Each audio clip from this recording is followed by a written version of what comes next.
നമസ്കാരം. കേട്ടറ്റ് സിംപ്ലിഫൈഡ് എന്ന യൂട്യൂബ് ചാനലിൻ്റെ പുതിയ വീഡിയോയിലേക്ക് സ്വാഗതം. അപ്പോൾ നമ്മൾ പഠനം ഏതൊക്കെ രീതിയിൽ നടക്കുന്നു, അപ്പോൾ അതിൽ ക്ലാസിക്കൽ കണ്ടീഷനിങ്ങും ഒപ്പറൻറ്റ് കണ്ടീഷനിങ്ങും ഒക്കെയാണ് നമ്മളിന്ന് നോക്കാൻ പോകുന്നത്.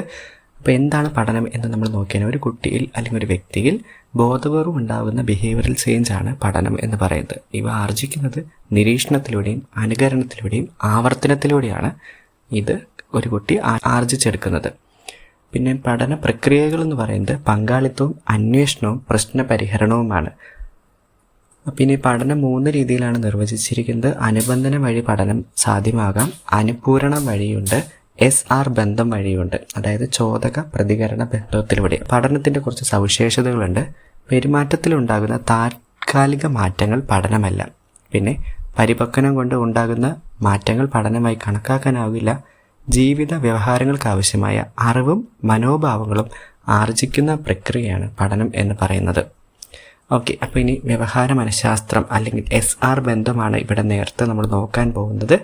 ചോദകങ്ങളോടുള്ള പ്രതികരണമാണ് ഇവിടെ ഈ സിദ്ധാന്തം എന്ന് വ്യാഖ്യാനിക്കുന്നത്. ഒരു പെരുമാറ്റത്തിന് കാരണമാകുന്ന പ്രേരണയാണ് ചോദകം അല്ലെങ്കിൽ സ്റ്റിമുലസ് എന്ന് പറയുന്നത്. ആ ചോദകത്തോടുള്ള പ്രവൃത്തി പ്രതികരണം എന്ന് പറയുന്നത്. ഒരു ചെയ്യുന്ന പ്രവൃത്തിനെയാണ് പ്രതികരണം എന്ന് പറയുന്നത്. ബിഹേവിയറിസം അല്ലെങ്കിൽ വ്യവഹാരവാദത്തിലെ പ്രമുഖര പേരാണ് ഇവിടെ കൊടുത്തേക്കുന്നത്. Pavlov, Watson, തോണ്ടൈക്ക്, Skinner, hall, Tolman. അപ്പോൾ ഇതിൻ്റെ കാര്യങ്ങൾ അവിടെ താഴെ കൊടുത്തിട്ടുണ്ട്. നമ്മളിനി ഏറ്റവും ആദ്യം ഇവാൻ പെട്രോവിച്ച് പാവ്ലോവിൻ്റെ കാര്യമാണ് നോക്കാൻ പോകുന്നത്. ദഹന വ്യവസ്ഥയെക്കുറിച്ചുള്ള പഠനത്തിന് അദ്ദേഹത്തിന് നോബൽ സമ്മാനം ലഭിച്ചിട്ടുണ്ട്. പ്രധാന കൃതികൾ കണ്ടീഷനിങ് റിഫ്ലക്സ് എന്നുള്ളതാണ്. അദ്ദേഹത്തിൻ്റെയാണ് പൗരാണിക അനുബന്ധനം അല്ലെങ്കിൽ ക്ലാസിക്കൽ കണ്ടീഷനിങ് എന്ന് പറയുന്നത്. അദ്ദേഹം നടത്തിയ എക്സ്പെരിമെൻ്റ് ആണ് ഇവിടെ കൊടുത്തിരിക്കുന്നത്. വിശന്ന നായ്ക്ക് ആഹാരം നൽകുന്നതോടൊപ്പം മണിയൊച്ച കേൾപ്പിച്ച് നടത്തിയ പരീക്ഷണമാണിത്. ഇത് ചോദകങ്ങളെ തമ്മിൽ ബന്ധിപ്പിക്കുന്നു. അപ്പോൾ അത് നമുക്കിനി ഒന്ന് ഡീറ്റെയിൽ ആയിട്ട് നോക്കാം. അനുബന്ധനത്തിൻ്റെ പുരോഗതി ഇവിടെ കൊടുത്തിട്ടുണ്ട്. അനുബന്ധനത്തിന് മുൻപായിട്ട് നമ്മൾ കാണുന്നതെന്ന് പറയുന്നത് ഇറച്ചിപ്പൊടി ആണ് അനുബന്ധനം ചെയ്യാത്തുള്ള ചോദകം എന്ന് പറയുന്നത്. ഓക്കെ, അപ്പോൾ എന്ത് സംഭവിക്കുന്നു? ഉമിനീർ സ്രാവമാണ് വരുന്നത്. അത് ഇവിടെ താഴെ കൊടുത്തിട്ടുണ്ട്. അതിനുശേഷം എന്തുണ്ടാവുന്നു? മണിയൊച്ച മാത്രം കേൾപ്പിക്കുന്നു. അപ്പോൾ എന്തുണ്ടാവുന്നില്ല? ഉമിനീർ സ്രാവം ഉണ്ടാവുന്നില്ല. അതായത് അൺകണ്ടീഷനിങ് റെസ്പോൺസ് ആണ് അവിടെ ഉണ്ടാവുന്നത്. അപ്പോൾ ഇനി അനുബന്ധനം ചെയ്യുന്ന സമയത്ത് എന്ത് സംഭവിക്കുന്നു വെച്ച് കഴിഞ്ഞാൽ ഇറച്ചിപ്പൊടിയും മണിയൊച്ചയും ഒരുമിച്ച് ചെയ്യുന്നു. ഇറച്ചിപ്പൊടി കൊടുക്കുന്നതിന് മുൻപ് എന്ത് കേൾപ്പിക്കുന്നു? മണിയൊച്ച കേൾപ്പിക്കുന്നു. അപ്പോൾ എന്തുണ്ടാവുന്നു? ഉമിനീർ സ്രാവം ഉണ്ടാവുന്നു. അതായത് അൺകണ്ടീഷൻഡ് റെസ്പോൺസ് അവിടെ ഉണ്ടാവുന്നു. അവസാനം എന്ത് സംഭവിക്കുന്നു? മണിയൊച്ച കേൾക്കുമ്പോൾ എന്ത് തന്നെത്താൻ വരുന്നു? ഉമിനീർ സ്രാവം തന്നെത്താൻ വരുന്നു. അതിനെയാണ് CR അല്ലെങ്കിൽ കണ്ടീഷൻഡ് റെസ്പോൺസ് എന്ന് പറയുന്നത്. ഈ URഉം CRഉം അല്ലെങ്കിൽ അനുബന്ധനം ചെയ്യാത്ത പ്രതികരണം, ആ കാര്യങ്ങൾ മുൻപ് പരീക്ഷയിൽ ചോദിച്ച് കണ്ടിട്ടുള്ളതാണ്. ഇത് ശ്രദ്ധയായിട്ട് പഠിക്കുക. ഇനി ഒരു അനുബന്ധനം ചെയ്ത് കഴിയുമ്പോൾ 3 കാര്യങ്ങളാണ് ഉണ്ടാകുന്നത്. വിലോപം വരും. വിലോപം എന്ന് പറയുന്നത് പ്രതികരണം ഇല്ലാതാകുന്നതിനെയാണ് വിലോപം എന്ന് പറയുന്നത് അല്ലെങ്കിൽ എക്സ്റ്റിങ്ഷൻ. പുനർപ്രാപ്തി എന്ന് പറയുന്നത് കുറച്ച് കഴിഞ്ഞ് മണിയടി ശബ്ദം അവതരിപ്പിച്ചാൽ ഉമിനീർ സ്രാവം താൽക്കാലികമായി വീണ്ടും ഉണ്ടാവുന്നു. ഓക്കെ, കുറച്ചു നേരം കഴിഞ്ഞിട്ട് ചെയ്യുമ്പോൾ അത് വീണ്ടും എന്ത് സംഭവിക്കുന്നു? വീണ്ടും ആ പ്രവൃത്തി വരുന്നു. ഇനി ചോദക സാമാന്യവൽക്കരണം. അഭ്യസിച്ച ഒരു ചോദകമായി സാമ്യമുള്ള മറ്റു ചോദകങ്ങൾ പ്രത്യക്ഷപ്പെടുമ്പോൾ ആ പ്രതികരണം തന്നെ വീണ്ടും ഉണ്ടാവുന്നു. വ്യത്യസ്ത മണിശബ്ദങ്ങൾ കേട്ടാലും നായ എന്തു ചെയ്യുന്നു? ഉമിനീർ സ്രവിപ്പിക്കുന്നു. ഇനി ചോദക വിവേചനം. ആ ചോദകങ്ങൾക്കിടയിലെ വ്യത്യസ്തതകൾ തിരിച്ചറിയാൻ ആ ഒരു ജീവി പഠിക്കുന്നു. നേരത്തെ എന്ത് കണ്ടത് നമ്മൾ? മണിയൊച്ച, ഏത് മണിയൊച്ച കേട്ടാലും എന്ത് വരുന്നു? ഉമിനീർ സ്രാവം വരുന്നു. അപ്പോൾ ഏതെങ്കിലും ഒരു ടോണിൽ അല്ലെങ്കിൽ എത്രയെങ്കിലും 2 പ്രാവശ്യം കൊട്ടുമ്പോഴാണ് ഇറച്ചി കൊടുത്തെങ്കിൽ എന്ത് സംഭവിക്കുന്നു? അതിന് മാത്രം പ്രവൃത്തി മാത്രം ചെയ്യുന്നു. അത് കഴിഞ്ഞിട്ട് അവസാനത്തെയാണ് വിളംബിത അനുബന്ധിത പ്രതികരണം. സമയവ്യത്യാസവുമായി പൊരുത്തപ്പെടുന്ന അവസ്ഥ. കുറേ കഴിഞ്ഞിട്ടും പിന്നീട് എപ്പോഴാണെങ്കിലും ഈ മണിനാദം കേൾപ്പിക്കുകയും ഭക്ഷണം നൽകുകയും തമ്മിലുള്ള സമയവ്യത്യാസം വർദ്ധിപ്പിക്കുമ്പോഴും ഉമിനീർ സ്രാവം കുറയുന്നു. അടുത്തതാണ് BF സ്കിന്നറിൻ്റേത്. അദ്ദേഹം പ്രവർത്തന അനുബന്ധനത്തിൻ്റെ വക്താവാണ്. Operant conditioning. നമ്മൾ നേരത്തെ പാവ്ലോവിനെ നോക്കിയത് ക്ലാസിക്കൽ കണ്ടീഷനിങ് ആണ്. ഇപ്പം നമ്മൾ നോക്കാൻ പോകുന്നത് ഒപ്പറൻറ്റ് കണ്ടീഷനിങ് ആണ്. ഇദ്ദേഹം പ്രബലനത്തിനാണ് അല്ലെങ്കിൽ റീഇൻഫോഴ്സ്മെൻറ്റിനാണ് ഊന്നൽ നൽകിയത്.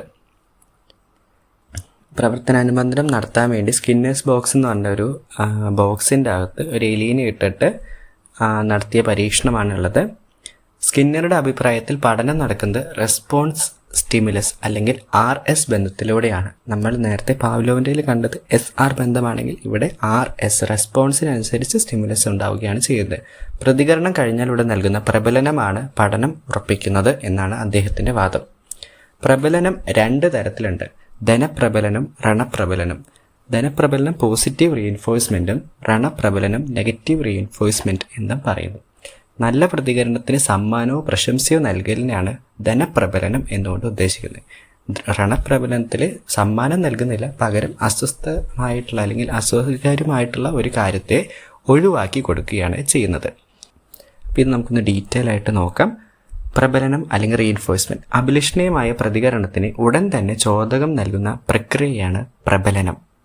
2 പ്രബലനമുണ്ട്: പോസിറ്റീവ് റീഇൻഫോഴ്സ്മെൻറ്റും നെഗറ്റീവ് റീഇൻഫോഴ്സ്മെൻറ്റും.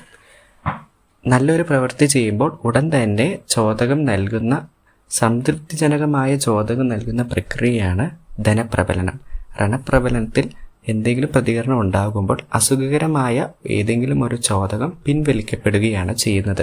ധനപ്രബലനത്തിൻ്റെ എക്സാമ്പിൾ ഇവിടെ കൊടുത്തിട്ടുണ്ട്.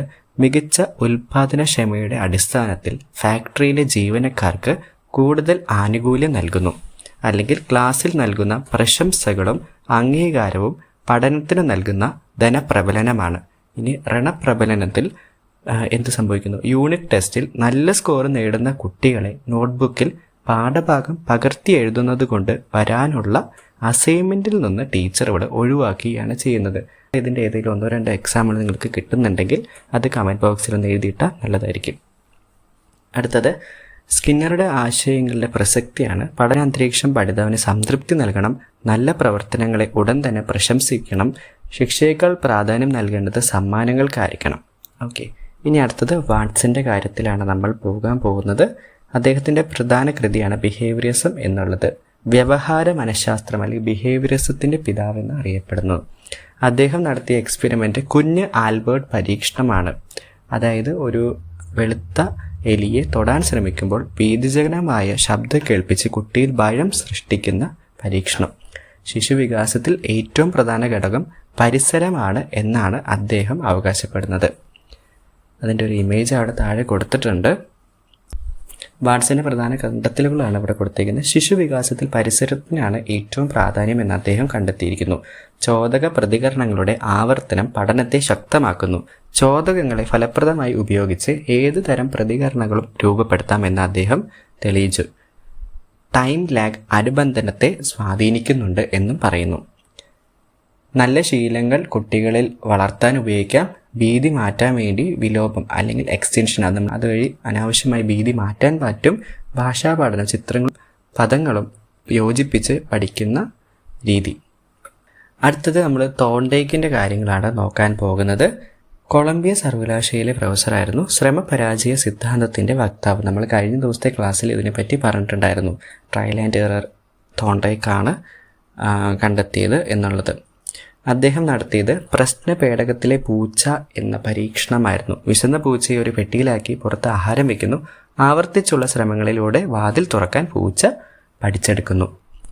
ഇതിൽ 3 നിയമങ്ങളാണുള്ളത്. പഠനത്തിൻ്റെ നിയമങ്ങൾ: സന്നദ്ധത നിയമം, ആവർത്തന നിയമം, ഫല നിയമവും. സന്നദ്ധ നിയമം എന്ന് പറയുന്നത് ഏതൊരു പ്രവർത്തനത്തെ മാനസികവും ശാരീരികവുമായ സന്നദ്ധത ആവശ്യമാണ്. സന്നദ്ധമായിരിക്കുന്ന സമയത്ത് ഫലപ്രദം ആയിരിക്കും പഠനം. ഇനി ആവർത്തന നിയമം അല്ലെങ്കിൽ ലോ ഓഫ് എക്സസൈസ്. ഒരു ചോദകം പ്രതികരണവും ആവർത്തിക്കും തോറും അവ തമ്മിലുള്ള ബന്ധം ദൃഢമാകുന്നു. പോസിറ്റീവ് എന്ന് പറയുന്നത് നെഗറ്റീവ് ഉണ്ട്. അഭ്യാസം കൊണ്ട് നൈപുണ്യങ്ങൾ വികസിക്കുന്നു. അഭ്യസിക്കാതിരുന്നാൽ നൈപുണ്യങ്ങൾ ക്ഷയിക്കുന്നു. പഠനത്തിൽ അത് ഏറ്റവും ഇമ്പോർട്ടൻ്റ് ആയിട്ടുള്ള കാര്യം നിങ്ങൾക്കറിയാം. നമ്മൾ റിപ്പീറ്റായിട്ട് പഠിച്ചു കഴിഞ്ഞാൽ സംഭവം നമുക്ക് മനഃപാഠമാവും. ഫല നിയമം എന്ന് പറയുന്നത് ഒരു പ്രവർത്തനത്തിൻ്റെ ഫലം സന്തോഷദായകമാണെങ്കിൽ അത് വീണ്ടും ചെയ്യാൻ വ്യക്തി പ്രേരിപ്പിക്കപ്പെടുന്നു. ശിക്ഷയേക്കാൾ സമ്മാനങ്ങൾക്ക് പഠനത്തിൽ പ്രാധാന്യമുണ്ടെന്ന് ഈ നിയമം വ്യക്തമാക്കുന്നു. ഇനി നിയമങ്ങളുടെ പ്രസക്തി ഇവിടെ കൊടുത്തിട്ടുണ്ട്, നിങ്ങൾ വായിച്ചു നോക്കുക.